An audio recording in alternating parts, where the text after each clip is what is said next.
Good afternoon. Are you guys able to hear me? Since I have the hands-free thing over here. So, what you are going to witness today is a story. Just like one of the presenters that came in this morning talked about, that the story is more important. And the story is like this. I'm a biomedical engineering student. I'm a biomedical engineer, and I develop artificial heart valves. I work on the heart valves that went into the first Jarvik 7 artificial heart that was ever implanted.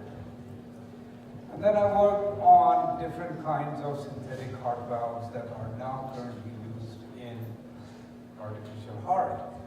And at the same time, worked on implanting artificial coronary arteries. So the story is devices have helped people at the end stages of diseases, not at the point when the diseases start to happen. And after spending close to 20-25 years in developing medical technology dealing with these cardiovascular devices, cardiopulmonary devices, like artificial lungs, we were able to design little artificial lungs that were able to save blue babies. I don't know how many people would remember when the blue babies would be born and they would be dead on arrival. We helped to shift the paradigm of medical care when we were able to develop products like these. So now here today, I'm telling you something about point-of-care testing devices, medical diagnostics. The whole inspiration that came to me in terms of developing early diagnostic medical devices was I had seen enough boring work that the diseases do to human beings at the end stage of the diseases. So what we are doing is shifting again the paradigm of diagnostic testing for largest diseases. We developed the test for HIV. At the point, in the time when AIDS epidemic was at its highest, later on, FDA finally was coerced into approving devices like that. So today we are using technology to detect early diseases such as diabetes, chronic kidney disease, and atrial fibrillation, or conditions of cardiovascular problems when people have to take blood thinners. So since we are pitching, this is the safe harbor statement.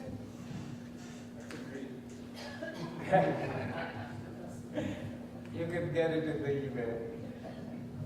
So diabetes, I'm sure people know, is one of the most largest chronic diseases in the world. It leads to chronic kidney disease, and then also the coagulation or monitoring of blood thinners.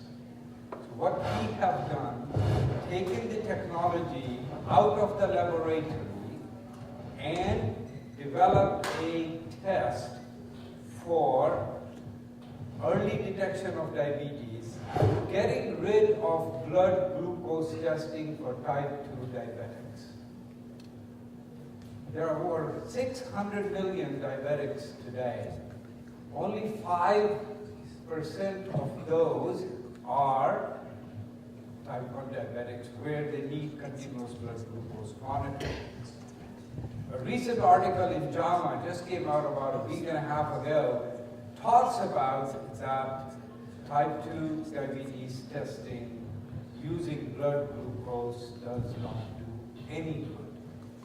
So we have embarked on a project where we will replace blood glucose testing for type 2 diabetes. And we have locked on to a molecule called glycated albumin in order for us to develop the first ever rapid diagnostic test for glycated albumin that you will be able to test once a month. Right now, the type 2 diabetic people test themselves 3 to 4 times a day. Our technology is a platform technology where we can use small cassettes, put them into a sensor, and have that sensor relay the results through an app that we are in the process of building, and people will be able to track their diabetic complications once a month.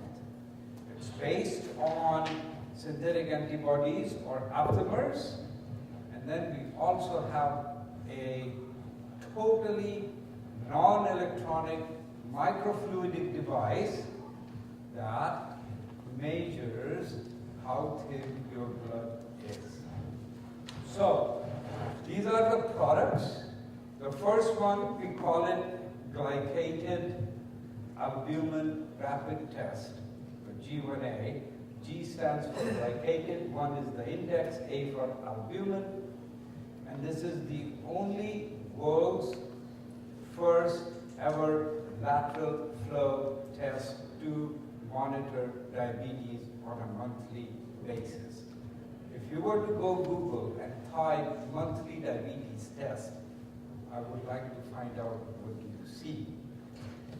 We are the only one that has developed this technology. We also have developed the first ever simple rapid diagnostic test for chronic kidney disease. There is a very important test that most of the people have gone through called ACR, albumin creatinine ratio. We are going to be able to get these two tests in the hands of people, doctors and people at the same time, from pharmacy or from grocery stores, just like the way that you are able to pick up a blood glucose test.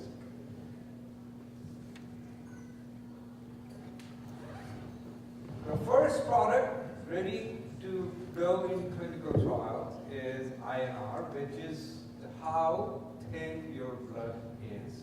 A very simple device. You put the blood on one side, and if you have the ability to read a thermometer, you can read how thin your blood is. The second product, which is being fully developed and ready to go in clinical trial, is for chronic kidney disease, as I said, albumin creatinine ratio. And then our flagship product, which is monthly diabetes test. So what is the value proposition that we are talking about? These three products addresses one of the very large disease populations, henceforth a very large market.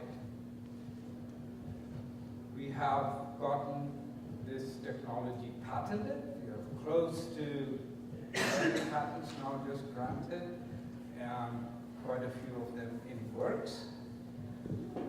The value proposition is that people will be able to handle their diabetes monitoring themselves in grocery stores, pharmacies, at your home.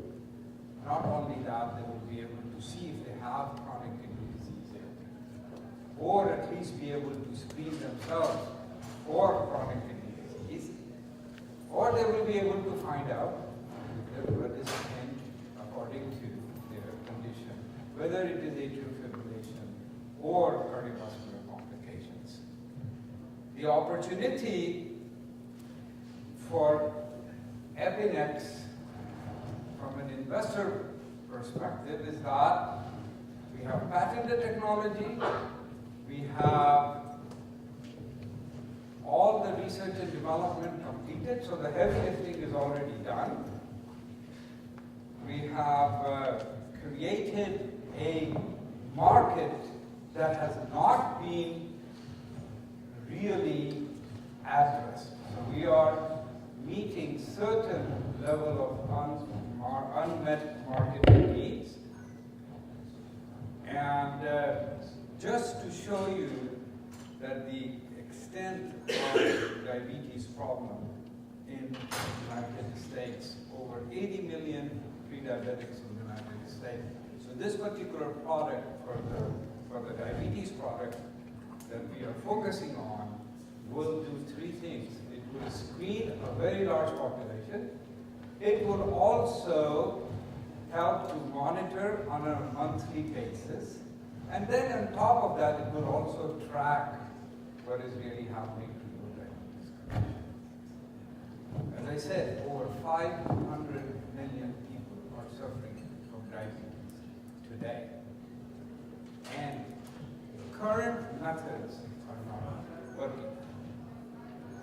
So, as you know, daily blood glucose testing is not working. We have a laboratory test that's on the other spectrum, and it only tells you what happened to you 6 months ago. We have targeted a molecule that tells you what is going to happen to you in 1 month, or what has happened to you in 1 month, because albumin naturally replaces itself every 30 days. And we have the ability to monitor how much damage the sugar is doing to albumin. Immediately, there are 4 areas where this product is going to be utilized. For the gestational diabetics, because A1C is a very long-term measurement. For diabetics who are on hemodialysis, because their A1C is not accurate. People with blood diseases, where their A1C is not accurate. And especially geriatric population who does not want to prick their already pruned fingers, okay, for diabetes monitoring. Glycated albumin has been in vogue for last 7 years when we started to do the work on it. Majority of the populations has become aware of this particular molecule, and the doctors are seriously looking into it. So just to go over rapidly the status of each product, the market potential, competitive advantage, and the technology, and the CPT codes that are already assigned. So we are already working on the products that have CPT codes. This is for the ACR, and this is for the blood thinning product. We have been around 13 years. We have raised our own funds privately and established a GMP compliant manufacturing facility, have gotten patents, secured intellectual property. Everything is ready to go into clinicals. And this is our roadmap to success and regulatory and go-to-market strategy. What we are looking for is an additional $15 million with $5 million initial launch. Financials and a little breakdown of the use of funds and the people that we are collaborating with. Extremely competent management in Epinex, 2 research scientists that have done really good work developing diagnostic testing, and a very distinguished advisory board.